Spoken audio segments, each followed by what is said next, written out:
everybody. So today I thought I could share a little bit about my journey through higher education. And more importantly, how do you get through higher education if that is what you're choosing? You don't have to. I am a strong believer that you can learn a lot of things on the job and you don't have to go for higher education. So I do have a PhD. I also have not one but two master's degrees. And in this video, we're going to go through the different tips and tricks that I can share that I used to get the educational piece, so not room and board, for free. I did not have to pay for it. Some of it you'll hear through this conversation. I had to pay some upfront costs. Some things I had to exchange my labor and my expertise in order to receive some of this education. But I thought this was a good time to share some of these things since higher education, if again you are choosing to do that, can be quite expensive. And a lot of these tips and tricks are really buried in the paperwork and maybe not as widely known. And so I wanted to share some of these things with all of you. If you have had schooling way in the past, that's okay. If you know somebody that is going to be going to school or going back to school, hopefully this is something that's going to be helpful for you. Or if you know somebody already in school, these are also good tips. You don't have to do these things before you get into your education. So hopefully that is helpful as well. And also, while scholarships and grants and all of those things are very, very important, and I would strongly recommend still applying and trying to get some of those, I unfortunately did not get any of those. So if you think this video is going to be, here's all the scholarships that you should apply for, I'm sad to say I did not receive any. So if you are struggling in that space, or again, if you know anyone that is, maybe this video is for you. All right, so starting out, if you have the ability to become what's called an RA, a resident assistant, or somebody that basically minds the building and helps residents, whether it's in the dorms or even off-campus housing, I would really, really recommend always ask the landlord, ask the housing department, whatever it is at the university, if there's any opportunity for you to do that. And the reason for that is you either get a break on your housing, or you get free housing. In my case, I did get free housing because of that. And they also give you a stipend, which means you get paid to do this. It's not very much, but any little bit counts.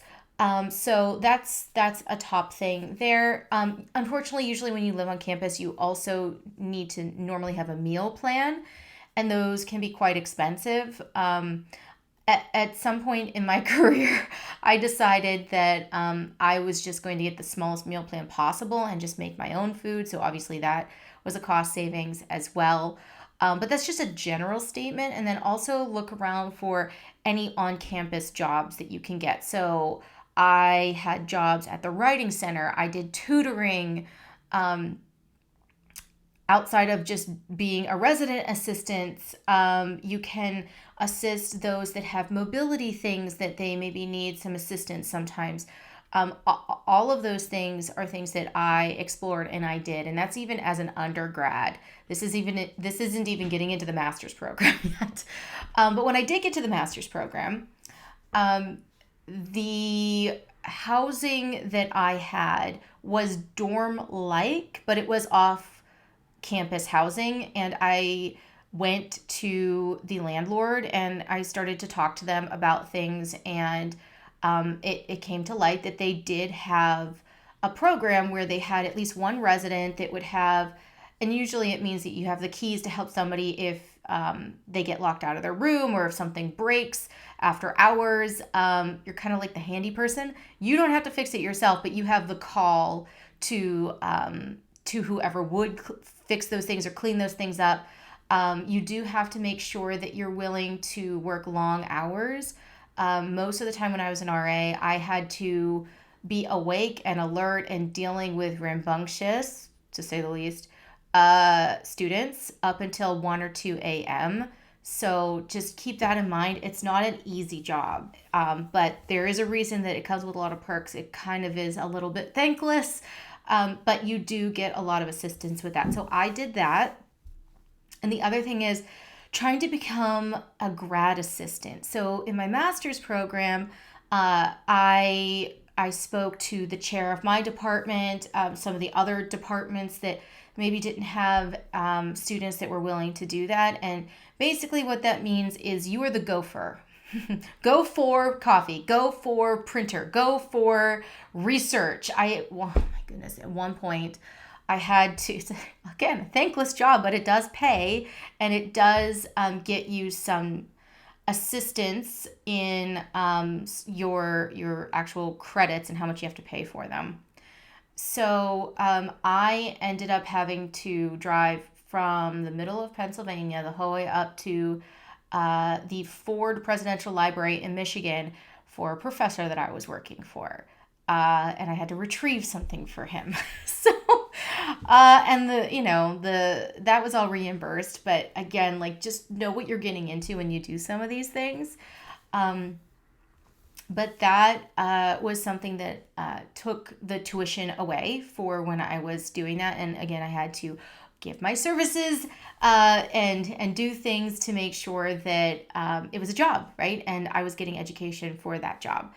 And as part of that also, there's a lot of research assistance outside of just faculty, right? Like there was a time where I was helping a gentleman who was writing a book, who had been commissioned to write a book about the university that I was going to. And so I was helping him with all of his archival research. And so I was getting paid to do that.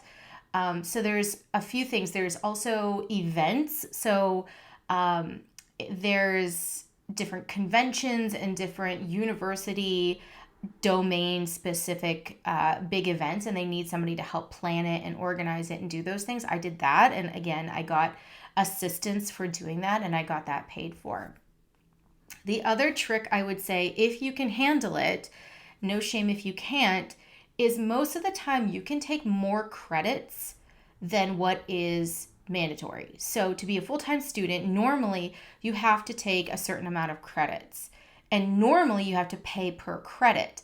However, again, you have to check with your university. If you take one additional class over what is mandatory, sometimes you don't get charged for that.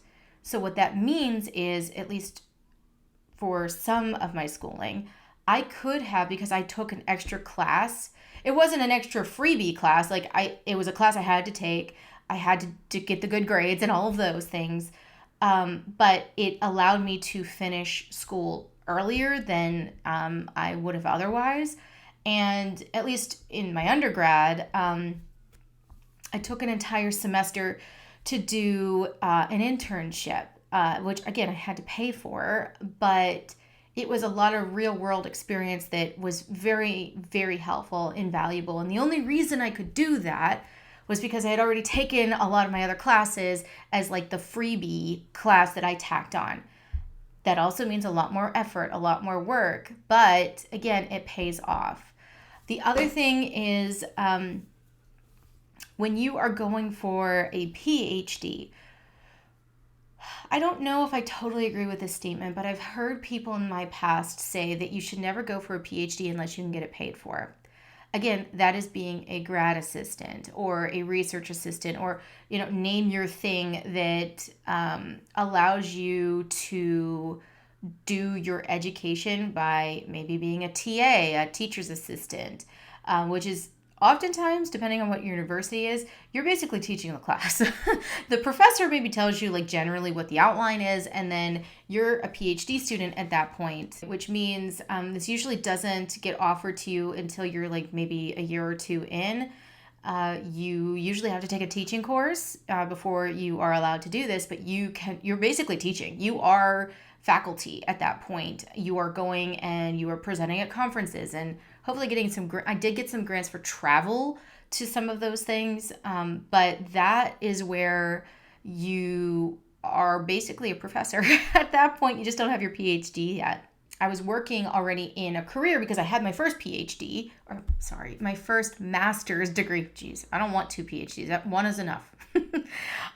So I already had my first master's degree. So I was already working in the field that I had a job in. And again, that was, I wish I could tell you I had this grand strategy on how to get a job right out of school. I did not. I was just very, very, very fortunate and blessed that a person that my aunt took an exercise class with worked at a company that was looking for an intern.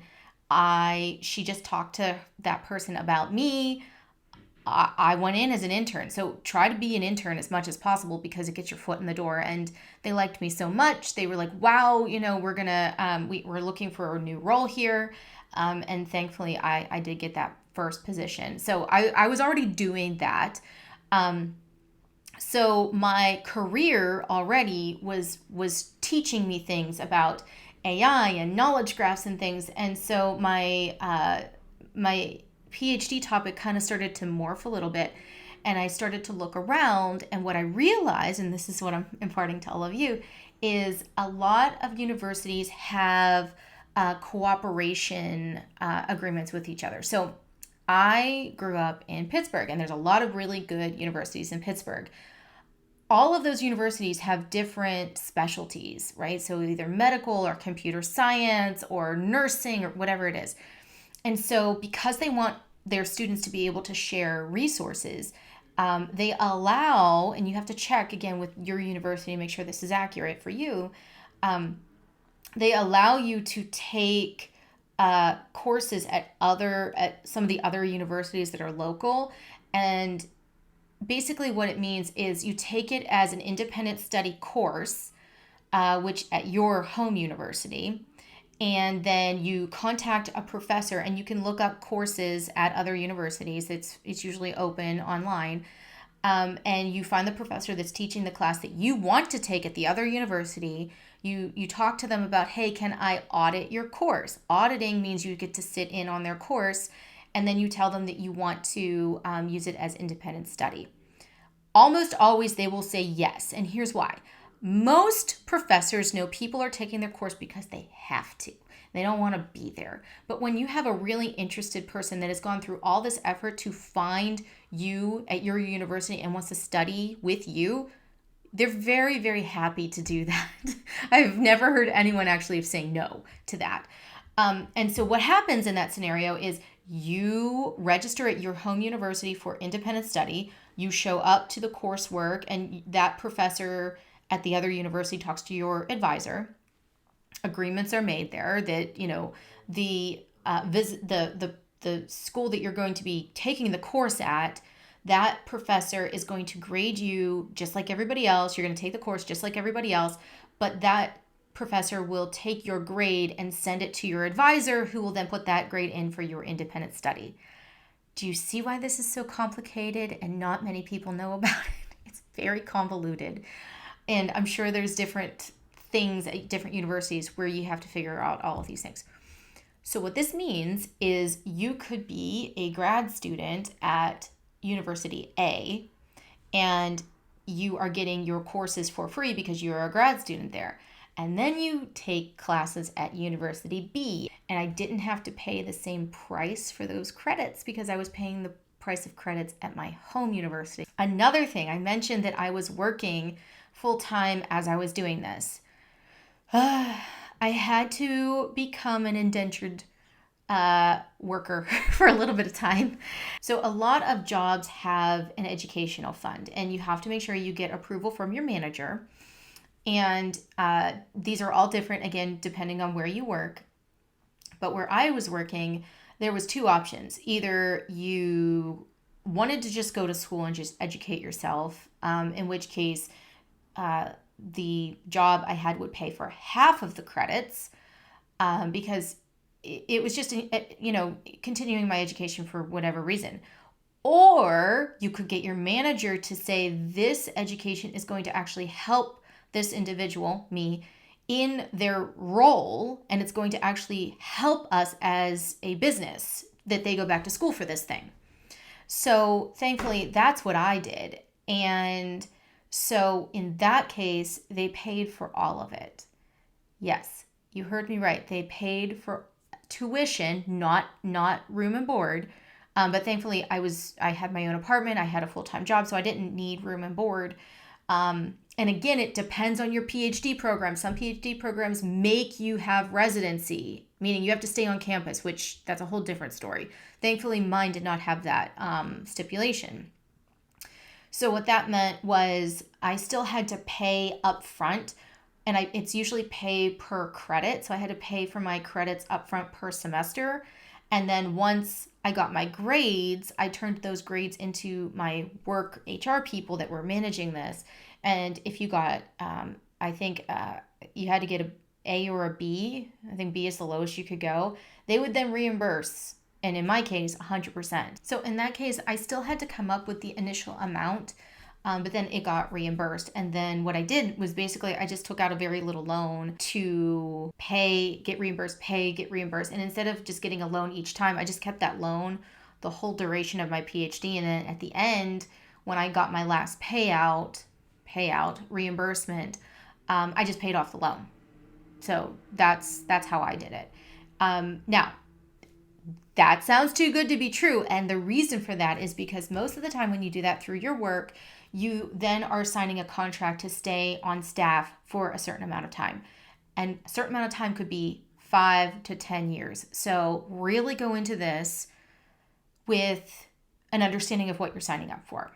Now, there is always a way to get out of it, and that is if you pay the job back for what they've paid in for your education. So normally, again, it's per credit. So you can pay your way out of it if that's an option. So normally that's really difficult to do. But here's another trick. Again, it's so situational. So I'm just imparting things for you to try out and figure out what you can do. And if you have any tips and tricks, please leave them down below, because I'm always curious to help others that are kind of struggling with this and trying to figure out what to do. But if you get a degree that is very much in demand, again, I cannot predict the future. No one can. It's one of those things where you have to really investigate like where the discipline is going, whatever discipline you're looking into. If you find a new job, let's say you're at the job that paid for you to go to school, again, you're already benefiting in for them, right? You've already said thank you so much. You have given me such a great opportunity, and that's all accurate and true and wonderful if you find a job that allows you to do this. But also keep in mind, this is a business. So, if there is a different role that's better for you that comes along and you apply and you get it, you can negotiate with your new job. And again, you got to figure out if you're going to take a cut in pay or if you're going to relocate or give some concession for this piece. But there's sign-on bonuses and things that you can negotiate for, again, depending on what you went to school for and what your experience is and what job you're getting. But if that happens, you can get out of your first job by way of, again, if you want to, if you love the place you're at, don't leave. But if the job that you're trying to get wants you bad enough, you can negotiate for them to pay off the amount of education that you still owe, and you have to do those calculations. Like I said, it's per credit and per time you've stayed. You negotiate for that price to be paid off as your sign-on bonus from one business to the other. So you're not getting any of that money, but you're basically getting the education that you didn't have to pay for, and somebody else is paying for you to go to their new business, right? So many of you might be like, oh, that's so thankless, you should stick with them. And yes, I mean, you have to do what's right for you. But again, keep in mind, you're getting, the agreement is usually per credit and per the amount of time that you stay. So if you've put in, 3 years of education and then you stay for 2 years, you've already given them 2 additional years of now your much more accelerated knowledge and experience. So again, don't think of it from a perspective of like you're jumping ship or, abandoning them or whatever it is.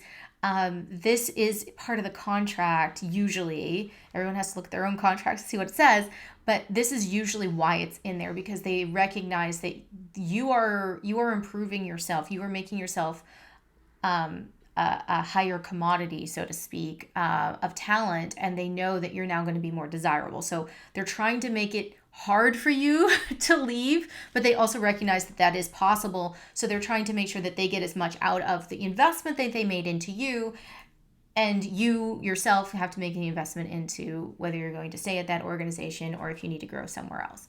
But you really have to see what's going to work for your family, your life, your career path. But I wanted to share some of these things because honestly, some of this stuff is so hard to discover, so hard to figure out. Just really, really read the fine print, really work with your advisor and your faculty to understand what the options are.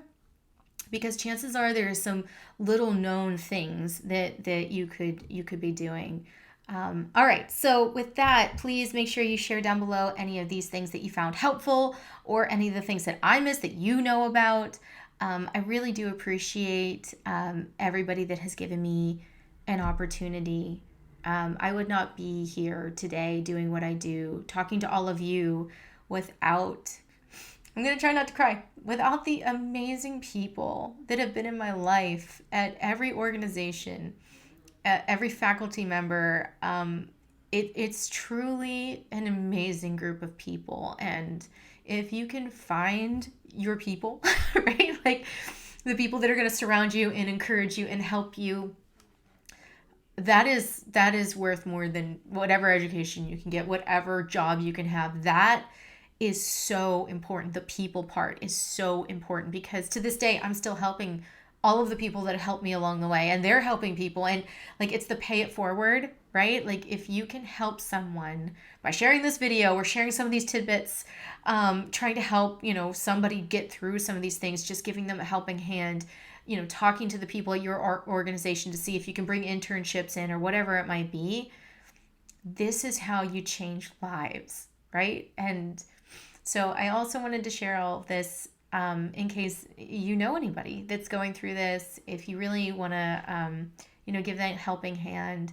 And yeah, so I hope this has been helpful. I want to thank you very much, and I'll catch you next time.